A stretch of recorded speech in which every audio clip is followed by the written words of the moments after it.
The time is 2 o'clock. Good afternoon. The headlines. 4 international days have been of the arrangement on the sale of 5 billion worth of gold.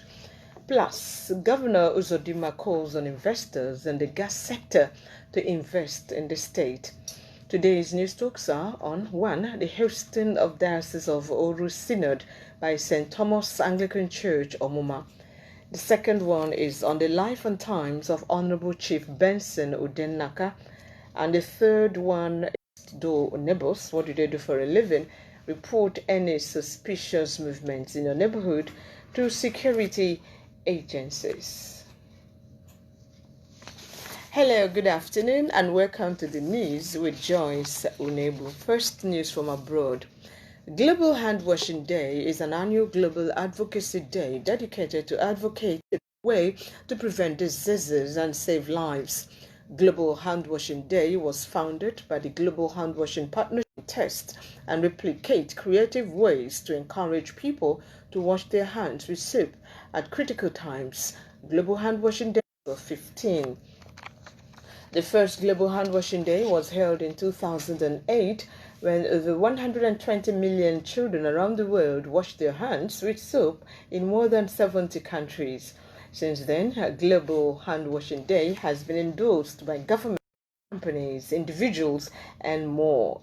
The 2020 Global Hand Washing Day theme is hand hygiene for all of society to scale up hand hygiene, especially through hand washing with soap.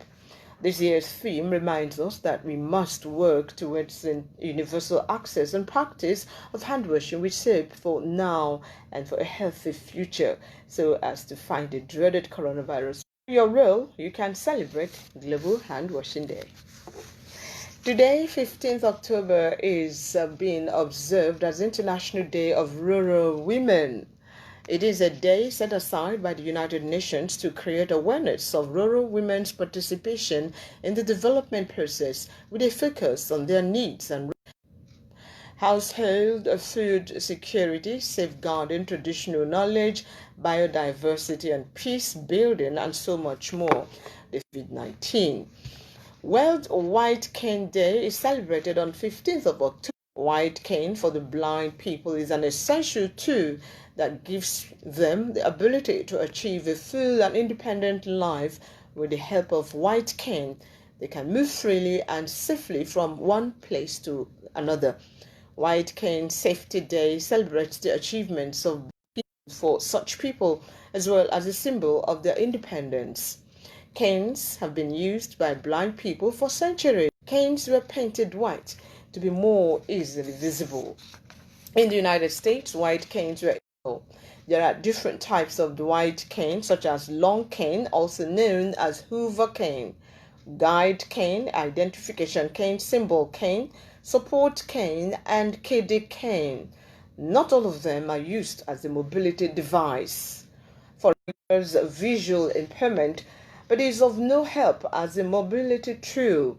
The white cane is one of the symbols of a blind. The United States Congress adopted a joint resolution in 1964 designating October 15 of each year as White Cane Safety Day and recognizing that white canes enable blind people to travel safely and independently. Also, each on October 15, Conflict Resolution Day is a global event intended to promote the concept of peaceful conflict resolution. Created in 2005, mediation and other creative peaceful means of resolving conflict. Primarily an educational event, the main purpose of Conflict Resolution Day is to increase awareness of the various peaceful, non-violent methods of conflict resolution available, such as mediation and arbitration. In addition, the ACR helps to promote their use in various different avenues of life, including in schools, workplaces, within the legal system, and even amongst families. Dispute resolution practitioners are helping to educate the public about mediation and other innovative conflict management processes. Kenneth Thomas and Ralph Kilman developed 5 conflict resolution strategies that people use to handle conflict, including avoiding, defeating, compromising, accommodating conflict. The Association for Conflict Resolution, alongside various independent organizations, hosts informative events all over the world.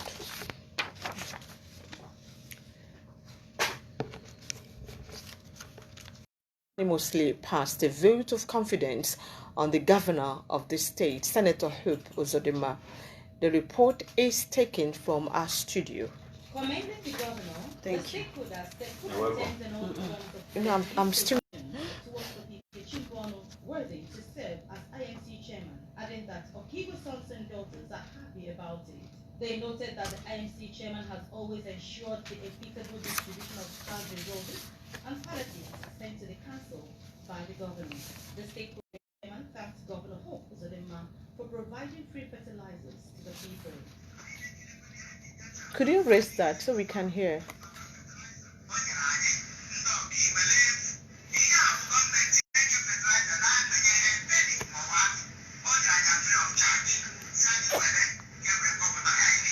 Beneficiaries of the fertilizer were the 11 INEC wards, President General of the 22 autonomous communities, Women, Imo Flood Governance, National Council for Women Societies, NCWS, Okigwe LGA Building Materials. The chairman, Okigwe Council of Undieze, Eze Ihanacho Chukwemeka Ndukwe, commended the governor for the gesture.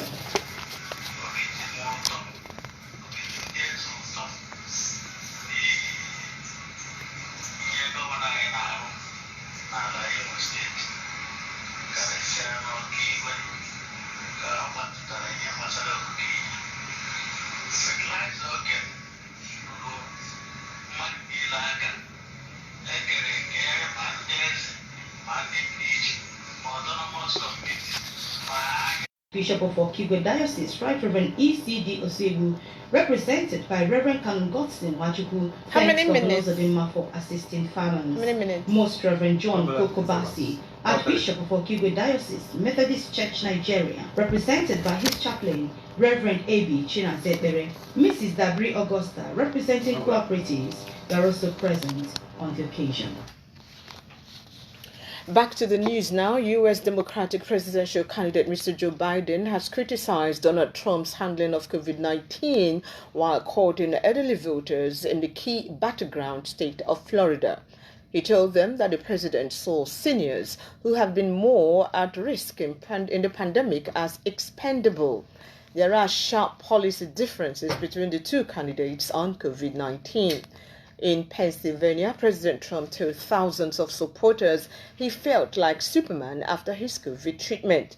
The president tested positive for the virus on October 1, spent 3 nights in hospital, and was cleared by doctors to return to the campaign trail on the weekend. He has a packed rally schedule this week, and on Tuesday in Pennsylvania made a pitch to women in suburbs, a key voting demography. French President Emmanuel Macron has announced that people must stay indoors in Paris and 8 other cities to control the rapid spread of coronavirus in the country. The curfew will come into effect from Saturday and last for at least 4 weeks, Mr. Macron said in a televised interview. A state of emergency has also been declared as a further 22,951 infections were confirmed on Wednesday.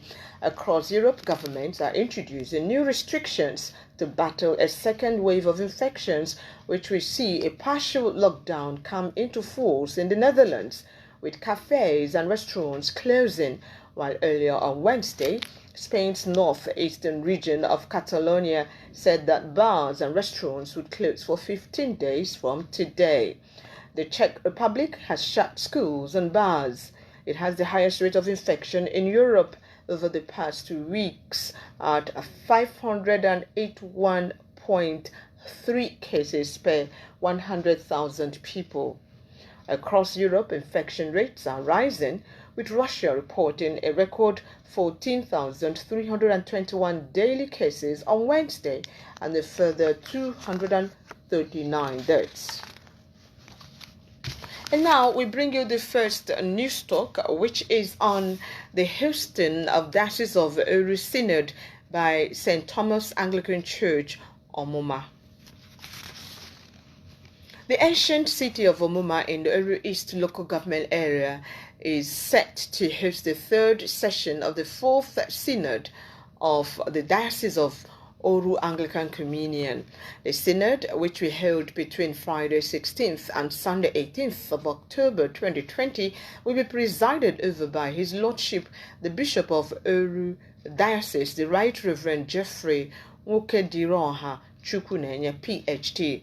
The synod theme, which is All Things Are Possible to Him That Believes, taken from St. Mark's Gospel chapter 9 verse 23, has been carefully selected at this time as the deliberate attempt to discuss and strengthen the faith of believers in God through Jesus Christ in the face of daunting socio-economic challenges confronting society today. The synod, no doubt, will attract the presence of high-profile individuals and personalities, including bishops of the Anglican Communion from across the country, high-ranking government officials, captains of industries, the bishop's special nominees, heads of chaplaincies, the clergy of the diocese, knights and ladies, as well as delegates from all the 52 stations of the diocese. Apart from discussions and decisions on doctrines, administration, and their applications, the synod session will also feature Bible study and exposition to be handled by erudite Bible scholars. There will also be Holy Communion services, lectures, prayer sessions, Jesus rally, reception by the host archdeaconry, free medicals, and clergy conference. But the climax of the activities are the presentation and launch of the presidential address, which is the bishop's charge on Saturday, October 16, as well as the launch of the Diocesan Development Fund during the Thanksgiving service to round off the synod on Sunday, October 18. The synod will also provide an opportunity to review the activities and achievements of the diocese so far and plan the way forward. For example, on inception 12 years ago, Oru Diocese, which had 3 archdeaconries, 10 parishes and 30 stations, has grown to 6 archdeaconries, 19 parishes and 52 stations. The diocese has procured a large expanse of land at Ozunomu Ngbidi for Diocesan Church Center, built out a modern Bishop's Court, set up Diocesan Clinic and His Glory Press at the Cathedral Church of Emmanuel Ngbidi. The Women and Girls Ministry of the Diocese is executing a hostel project at Nekede in Owerri North local government area under the direct supervision of the wife of the bishop, Dr. Joy Chukwunenye Mamoru. In the area of spirituality and training, the diocese has mounted programs such as mission and training, music council, leadership training, health outreaches, and beginning the month with Jesus, which brings the faithful together to pray as a diocese and commit their activities in the new month into the hands of God. It is heartwarming to note that Oru East Archdeaconry, with headquarters at St. Thomas Church, Omuma, is hosting the synod for the second time. The Archdeaconry, made up of 3 parishes, namely Omuma, Akata, and Ihita Akata parishes, and 10 stations with their cream of workers and under the leadership of Venerable Chinedu Fort Edward, have packaged this year's synod with the assistance of the local organizing committee headed by Chief Samuel Onwaso and the Diocesan Central Planning Committee led by Sir Bonnie Nwoha. This year's synod convocation is unique in the sense that it will afford the church the opportunity to gather very highly esteemed personalities from Imo State and beyond to celebrate with us in Omuma, the hometown of the Executive Governor of Imo State, His Excellency, Distinguished Senator Hope Udenaka Uzodimma. That sponsored a news talk on the hosting of Diocese of Oru Synod by St. Thomas Anglican Church, Omuma, was written by the Reverend Ekene Anyoha and read by me.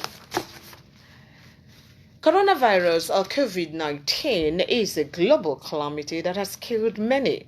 Be health conscious, avoid contracting coronavirus, and report all health cases to hospitals for treatment.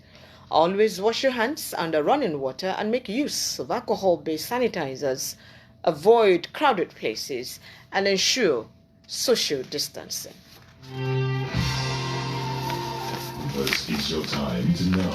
Stay tuned as we bring you news from around the world. We expose the facts, figures, the truth, and all you need to know on Orient 94.5 FM.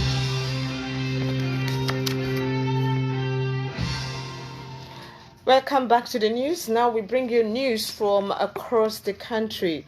The vexed issue of resource control reared its head once again in the Nigerian Senate on Wednesday as the Deputy Senate President Ovie Omo-Agege queried the arrangement that allowed Zamfara State keep the proceeds of the sale of 5 billion naira worth of gold bar to the Central Bank of Nigeria, CBN, at a time when proceeds of oil in the Niger Delta region are shared by all the federating units. Senator Omo-Agege raised the query as the Senate resumed debate on the general principles of the 2021 budget estimate of 13.08 trillion naira on looking for ways to finance the budget. The Deputy Senate President said the people of the Niger Delta region are worried and want to know who owns the gold in Zamfara that is being sold to the CBN when the oil in the Niger Delta is not being sold by the people. Senator Omo-Agege also wondered why Nigeria seems to concentrate all its efforts on revenue from oil and completely neglecting the huge potential in its solid mineral deposits that can help reduce the burden on external borrowings. Nigeria's budget for 2021 is predicated on a benchmark crude oil price of $40 per barrel and a daily production of 1.86 million barrels. To achieve this, Senator Omo-Agege reminded the government it was imperative to ensure that there is peace in the Niger Delta, describing it as the goose that lays the golden eggs. Several persons have been injured after hoodlums hijacked the SARS Must End protest in Abuja. The protesters who were marching across major streets in the city on Wednesday were said to have been attacked by a pro-SARS group. This is coming after the Inspector General of Police, Mohammed Adamu, set up a new unit called the Special Weapons and Tactics SWAT team to replace the disbanded Special Anti-Robbery Unit SARS. But despite the development, the protests have remained unabated as many Nigerians believe that a mere change of name is not the solution to the problem. This quickly sparked a new trend, End SWAT, with Nigerians demanding immediate justice for all victims of police brutality, among other things. Meanwhile, Borno State Governor Babangana Zulum has called on the federal government to deploy the dissolved Special Anti-Robbery Squad SARS personnel to Borno State to complement the efforts of the military's fight against Boko Haram. Governor Zulum made the call in Maiduguri when he was receiving the Minister of Interior, Rauf Aregbesola, who led a delegation to the state. This is coming on the heels of a peaceful procession by some youths in solidarity with the SARS activities in the state. He said in Borno State, SARS had made remarkable achievements against Boko Haram. Mr. Aregbesola said they were in the state to get first-hand information on security challenges bedeviling Borno and parts of the northeast. The minister commended the Borno governor for his doggedness and commitment to restore peace in the state. And now we bring you the second sponsored news talk, which is on the life and times of Honorable Chief Benson Udenaka. It was written by Mr. Flinders Udenaka, his son. The late Honorable Chief Benson Ndumworo Udenaka, Justice of Peace and a third-degree Knight of Semlumba, was born on the 28th of December 1948 in Sapele, Delta State, into the family of the late Chief Okorie and the late Lolo Angelina Udenaka of Imo Baroma Ozara in Uri West local government area. After his primary and secondary school education in Sapele, he gained admission into the University of Lagos, Akoka, where he obtained a diploma in insurance and marketing. He also acquired a second diploma in sales management. He left his hometown Ozara to the northern part of Nigeria and settled in Maiduguri and Bauchi, where he commenced a successful post-betting business. This business metamorphosed into a post-promotion company. He later secured employment first as a general storekeeper with Roads Nigeria Limited, Kano, and later as area manager, Midland Insurance Company. In 1979, he returned to private life and relocated to Imo State and established BN Udenaka and Sons Enterprises Limited, which is stationed at Hospital Road in the Old West local government area. Company specialized in printing and marketing business. Settled at home and among his people, he delved into politics and had a very successful political career. He was elected a councillor representing Ozaroha Ward in the old Oru Legislative Council in 1981 and was at various times elected chairman Oru West Local Government Area APC Elders Council member, Imo State Elders Council, and appointed Transition Committee chairman of Oru West Local Government Area by former Governor Achike Udenwa in 2002. The late Honorable Benson Udenaka held a litany of other prominent positions in society. These included memberships of Oru Local Government Peace Committee on Ele Autonomous Community as a dispute, third-degree Knight of the Noble Order of Knight of St. Mulumba, Nigeria, Catholic Diocese of Olu, President General of Imo State Pools Agents Union, and Imo State Executive Member of Police Community Relations Committee PCRC. The late Chief Benson Udenaka was also honored with the chieftaincy title of Ochirozo of Ozara, Ekwupuru Dike of Amoka in Ihiala local government area of Anambra State, and Udebube of Nkwesh Ancient Kingdom in Uguta local government area. He received numerous awards, some of which were 40th Year Anniversary Merit Award by Ozara Progressive Union Lagos Branch, Patron Investiture by St. Patrick's Catholic Youth Organization Ozara, Statesman Award by Imo Newspapers Limited, Owerri, and many awards from student unions. The late Chief Benson Udenaka left a footprint on the sands of time in the political, social, and religious terrain of Ozara and Oru West local government area. The late Chief Benson Udenaka was happily married to his darling wife, Lady Fidelia Mma Benson Udenaka. They wedded in the Catholic Church in 1986, and the marriage is blessed with 7 lovely and prosperous children. While we grieve over the sudden death of our beloved father, we align ourselves to the submission of Joyce Carey, a British author who postulated that, quote, "This life is a gift from God. I did nothing to earn it. Now that the time has come to give it back, I have no right to complain," unquote. Tomorrow, Friday, 16th October 2020, the remains of the late Honorable Chief Benson Ndomworo Udenaka JPKSM, Ochirozo, Ekwupuru Dike, and Udebube will be committed to Mother Earth after a requiem mass at St. Patrick's Catholic Church, Ozara, while reception of guests holds in his compound. May his gentle soul rest in perfect peace. Amen. That sponsored news talk on the life and times of Honorable Chief Benson Udenaka was written by Mr. Flinders Udenaka and read by me too. Our dream, our hope of a new Imo must be actualized. Support the present administration's project of recovery, rehabilitation, and reconstruction today. You are listening to the Orient News 2, and now a reminder of the headlines. 4 international days are being observed today. Deputy Senate President Omar Agege queries the arrangement on the sale of 5 billion worth of gold. And still to come, Governor Uzodimma calls on investors in the gas sector to invest in the state. This and more stories after the break. Join us again.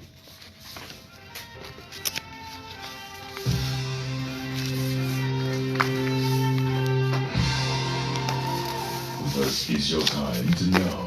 Stay tuned as we bring you news from around the world. We expose the facts, figures, the truth, and all you need to know on Orient 94.5 FM. Now, let's go. Welcome back to the news. Gov investors in the gas sector have been enjoined to leverage on the abundance of natural gas reserves in the state, in addition to the ease of doing business and invest in the state. Governor Hope Uzodimma said this in Owerri during a one-day Southeast Gas Utilization Forum with the theme Natural Gas Utilization and Optimization in Nigeria, focus on the Eastern Hub. Governor Uzodimma, while addressing the participants, said the forum availed the eastern states the opportunity to facilitate and drive industrial revolution through gas sector development, noting that this was timely, coming at a period when there was an urgent need for a sustainable alternative to dwindling oil reserves and declining prices. The governor noted that his administration was supportive of any venture that would add value to all sectors of the economy, particularly one that would create huge job opportunities for youths, maintaining that the state has a quarter of total gas deposits in Nigeria, making it the highest, pointing out that developing the sector would automatically provide opportunities for multiple industrial revolution in the state and in the region. He asserted that Imo was ready to partner with companies looking to harness the investment opportunities in the gas sector and has put in place an enabling environment for businesses. Speaking, the representatives of the governors of Abia, Anambra, Ebonyi, and Enugu states harped on the essence of finding ways to diversify the economy, while noting that the easiest way to achieve this was by paying attention to the gas sector. They hinted that the forum was an important development platform not only for the Southeast but for Nigeria, and urged the governors of the zone to prioritize natural gas utilization.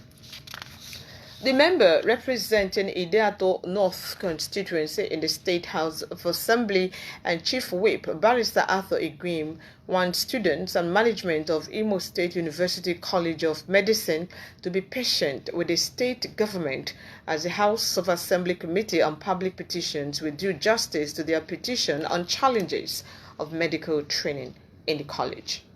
Barrister Iguim made the call shortly after submitting a petition from the Imo State University Medical Association, IMSUSAL, and the plenary, which was signed by the president of the association, Mr. MacDonald Eke, and the secretary, Mr. Fabian Okorie. Assembly correspondent Priska Nwambumere has more on the report. There's no report? Okay, let's go. On my own. So, okay, caption here, come check. Let's go, please, if there's no report, okay? You didn't find it. That report, please, will be coming to you in our subsequent bulletins. The chairman, that report will be coming to you in our subsequent bulletins. The chairman of Ohajegbema Local Government Interim Management Committee, Prince Marcel Amadioha, has expressed worry over the flood outbreak in parts of Egbema, describing it as a huge disaster and threat to lives and property. Prince Marcel made the statement when he carried out an on-the-spot assessment visit with some of his aides and IMC members to the scene of the flood affected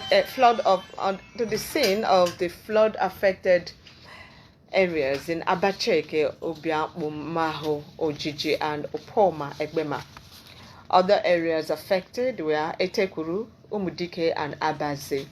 The Ohajegbema IMC boss further described the disaster as pathetic and heartbreaking, adding that Ohajegbema, as a predominantly farming local government area, has received a big blow by the flood, as the affected communities have agricultural produce as major source of their income and means of livelihood.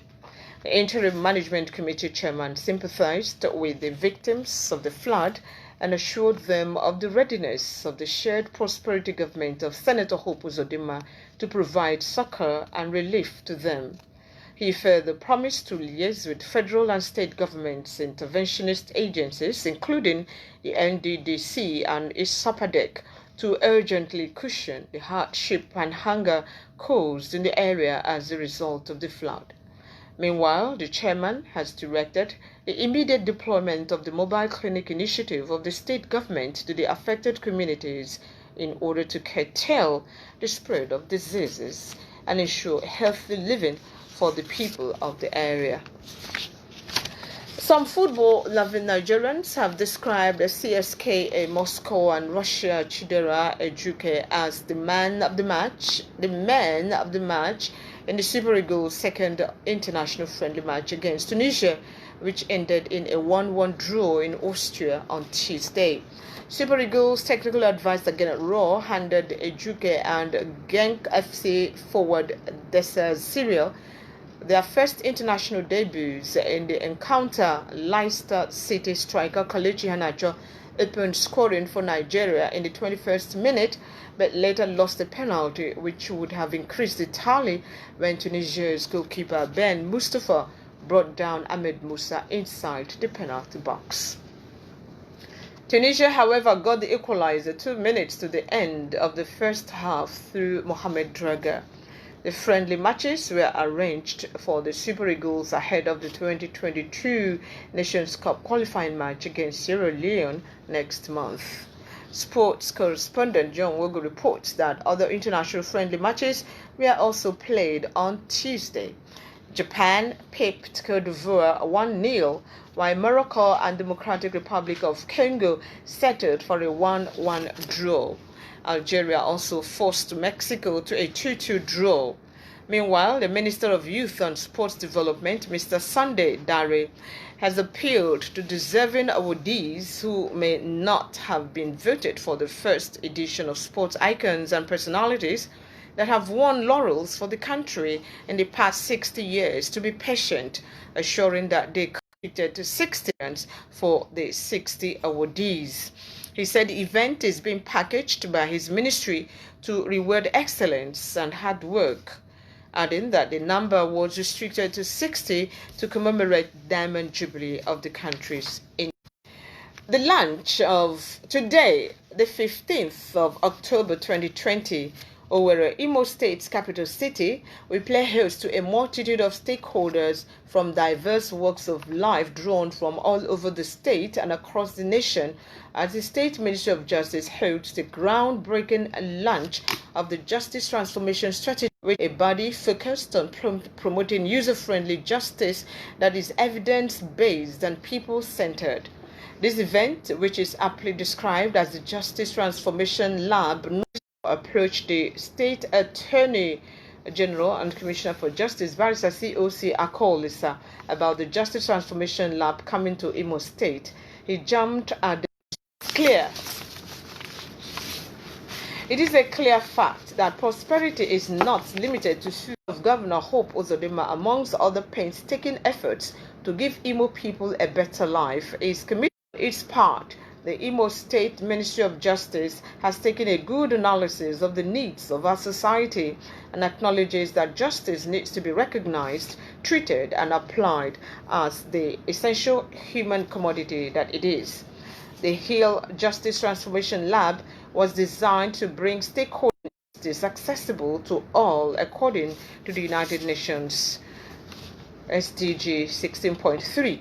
The Imo State Ministry of Justice was instrumental in the NBA, FIDA, the Nigerian Police, the Nigerian Correctional Service, Christian Association of Nigeria, CAN, National Orientation Agency, NOAA, Imo State Orientation Agency, and civil society organizations such as the Legal Aid Council of Nigeria are here in Owerri to see, hear, celebrate, and launch the strategy for bringing justice to the people, the rich, targets that will guarantee equality is not accessible. This means that the world would be monitoring and evaluating Imo State to see what we do with these goals, including how we go about striving and working to reach them simultaneously. Some of the recommended targets are capital intensive, while others will take the political will of the critical stakeholders and the commitment of the people of Imo State. The strategy document that came from this process will serve as a tool to source for funding, generate revenue, and mobilize action amongst the citizens of our great state. The goals and their targets generated 3 pathways, and one of them is to be inaugurated today as yet another living proof that this government of Imo State today is seriously committed towards improving the lives of its citizens. Ndimo, it is a great honor and privilege of the State Ministry of Justice to introduce the EMO Justice Movement, a grassroots non-governmental movement that will carry the justice transformation message to the rural areas in order to make citizens aware of their human rights, to become aware of avenues to resolve their justice needs, and to update them on any new developments in the justice sector. Since the Shared Prosperity Administration of Governor Uzodimma is determined to bring innovations into the justice sector, the people must be carried along. Imo Justice Movement members will be known as Imo Justice Champions, and the first batch of the members saddled with the responsibility to not only develop and register, but to create the organogram and operational structure of this entity would be the stakeholders team, one of whom is the Imo State Attorney General and Commissioner for Justice, who developed the goals we are launching today. This movement would work to mobilize Imo citizens into action. The other 2 pathways are on incorporating alternative dispute resolution into the legal process to settle land, monetary, neighbor versus neighbor, and employment disputes, as well as digitization. Imagine an Imo State where all rural and urban land space is digitally stored, an Imo State where court records are digital, an Imo State where court proceedings are digital. Certainly, that model of Imo State is coming, and with the future collaboration. With HEAL, Imo will get there. HEAL started with data collection throughout the country, then opened up an innovation hub in Lagos, and now they have justice transformation in the pipeline to engage stakeholders. It is hoped that HEAL will continue to work with Imo State, as the state is very open to the journey with HEAL. And we are hoping that the JTL is not the last of our collaborations. Imo looks forward to the organization's guidance in seeking funds to accomplish some of the goals in having our Justice Innovation Lab, as the impact of the Lagos Innovation Hub is not felt here or in the southeast part of Nigeria. Imo people are inviting HEAL to make Imo their home. Our people will work hard with the organization to make people-centered justice a reality in Imo State. That sponsored news talk on the launch of Imo Justice Transformation Strategy was written by State Ministry of Justice and once again read by me.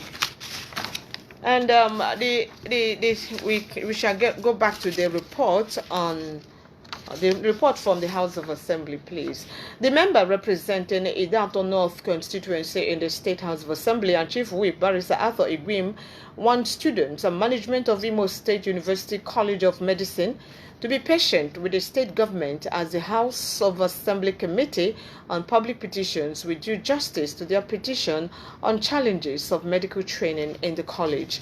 Barrister Gwim made a call shortly after submitting a petition from the Imo State University Medical Association, IMSUSA, the plenary, which was signed by the president of the association, Mr. MacDonald Eke, and the secretary, Mr. Fabian Okori. Assembly correspondent Priska Mwabomere has that story. Barrister who is also the chairman, House Committee on Public Petitions, advised the petitioners not to take the laws into their hands, as the committee would do all within its powers and the ambit of the law to ensure their challenges were channeled to the appropriate quarters. The lawmaker described the governor, Senator Hope Uzodinma, as a man who has the interest of the citizen at heart, and promised on behalf of the State House of Assembly that the issues will be taken care of. When this petition was brought by the students to the fact of some of the challenges they have, which include but not limited to accreditation, electricity supply, water and insecurity, massive exodus of lecturers and consultants, hostel accommodation. Above all, they discovered that some of these students ought to have graduated 6-7 years, but up to now, they don't even have any hope of graduation. So I advise them they should not take laws into their hands. I also assure them that the government of distinguished Senator Hope Uzodinma will do what we can under the law to make sure that their problem is looked into. A final year student of the college, Mr. Alexander Okata, said his class has spent 11 years for a program of 6 years and called for urgent resumption of academic activities to graduate the final class before next year, as the interim accreditation is set to expire by December this year. Mr. Okata outlined the challenges facing the College of Medicine and Teaching Hospital, which range from loss of National Universities Commission (NUC) accreditation, lack of adequate electricity power supply, water supply, insecurity, massive exodus of lecturers and consultants, hostel accommodation, and poor condition of roads. He spoke of the need to graduate the final year class this year to utilize the interim NDCN accreditation, which expires this year, and called for all issues which have kept the hospital non-functional for more than 3 months due to strike actions to be resolved, while the truncated 4th MBBS receipt exams be concluded, and the final year class has to resume academic activities immediately to prepare for their 5th MBBS examination. I was admitted in the year 2010 to study medicine and surgery for 6 years, and this is 2020, and I am yet to graduate. This is not because I have failed exams, neither are my colleagues failing, but it's because of the dilapidated state of the institution. What that means is that we are not moving forward. The government has to look into our matter. Medicine and surgery shouldn't be slavery. This is the only teaching hospital in Imo State. Other states in the southeast have at least 2.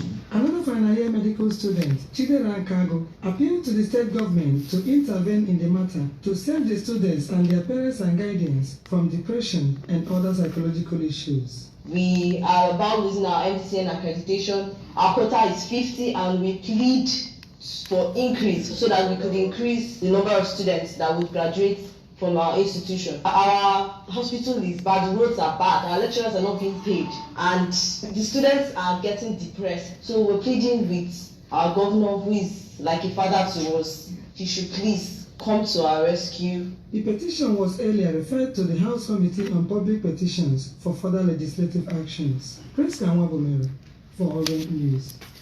And that was Priska. Thank you very much, Priska Mwabomere. We do apologize for that report that came behind schedule. Please bear with us. And now to end the Orient News at 2, here are the main points again. 4 international days are being observed today. They are Global Hand Washing, International Day of Rural Women, World White Cane Day, and Conflict Resolution Day. The vexed issue of resource control reared its head once again in the Nigerian Senate on yesterday, as the Deputy Senate President Ovie Omo Agege queried the arrangement that allowed Zamfara State keep the proceeds of the sale of 5 billion naira worth of gold bar to the Central Bank of Nigeria, CBN, at a time when the proceeds of oil in the Niger Delta region are shared by all the federating units.